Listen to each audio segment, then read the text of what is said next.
iman kepada Kristus tidak sama sekali untuk realita kehidupan dunia sekarang. Karena banyak orang percaya mudah dia ombak-ambingkan dengan kehidupan dunia sekarang. Karena itu kenapa Paulus mengingatkan jemaat Tuhan yang ada di Kolose supaya tidak hanya menerima Kristus, harus tetap di dalam diri, bertumbuh dan berakar, bertambah teguh dalam iman kepada Kristus di tengah kehidupan ini. Ini hal yang penting bagi kehidupan kita sebagai orang percaya di tengah hidup yang kita jalani.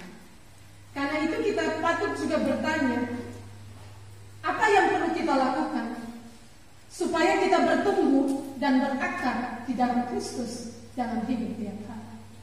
Mudahkah orang bertumbuh dan berakar di dalam Kristus? Dalam iman harusnya mudah. Dalam iman. Sebab kita bisa mengatakan dalam Kristus tidak ada yang mustahil. Karena itu dalam iman sebenarnya mudah untuk bertumbuh dan berakar di dalam Kristus dalam hidup tiap hari. Persoalannya yang pertama adalah mau atau tidak untuk bertumbuh dan berakar di dalam Kristus. Adakah kerinduan kita dalam hidup ini untuk kita selalu bertumbuh dan berakar di dalam Kristus dalam hidup kita?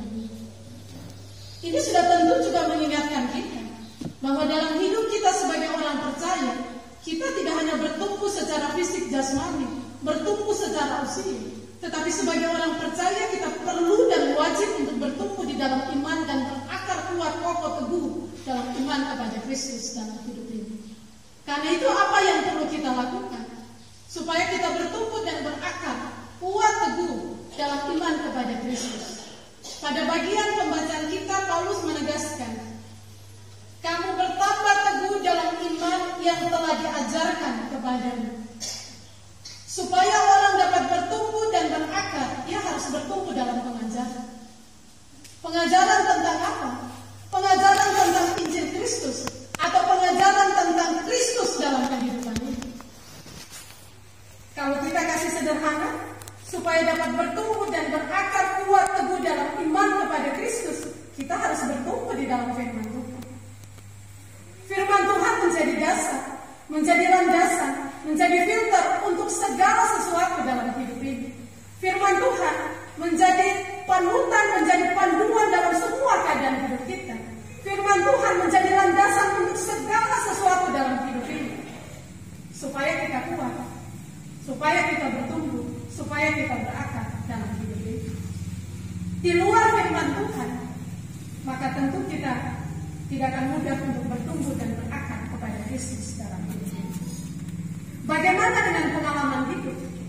Pengalaman hidup adalah bagian yang mengantar kita untuk menjadikan firman Tuhan menjadi dasar segala sesuatu, supaya kita bertumbuh dan berakar kuat teguh dalam iman kepada Kristus di tengah hidup ini.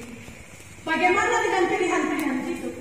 Pilihan-pilihan hidup mengantar kita untuk menggunakan firman Tuhan menjadi dasar, menjadi fondasi, menjadi filter untuk segala sesuatu, supaya kita tumbuh dan berakar kuat di dalam Kristus di tengah hidup ini.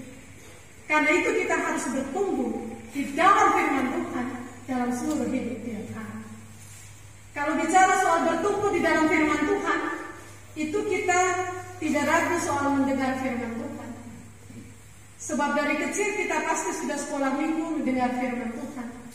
Dalam kehidupan rumah tangga, ketika rumah tangga kita selalu didasari dengan doa, beribadah, mendengar firman Tuhan, maka dari kecil kita sudah mendengar firman Tuhan.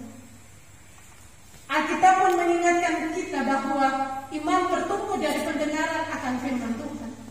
Karena itu memang kita perlu mendengar firman Tuhan dalam hidup tiap hari.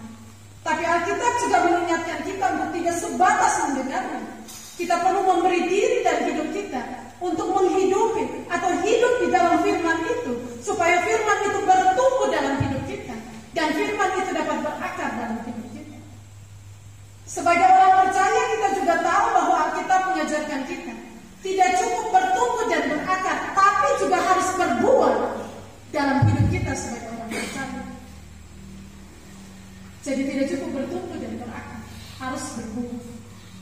Bagaimana mungkin mau berbuah kalau tidak bertumbuh dan berakar?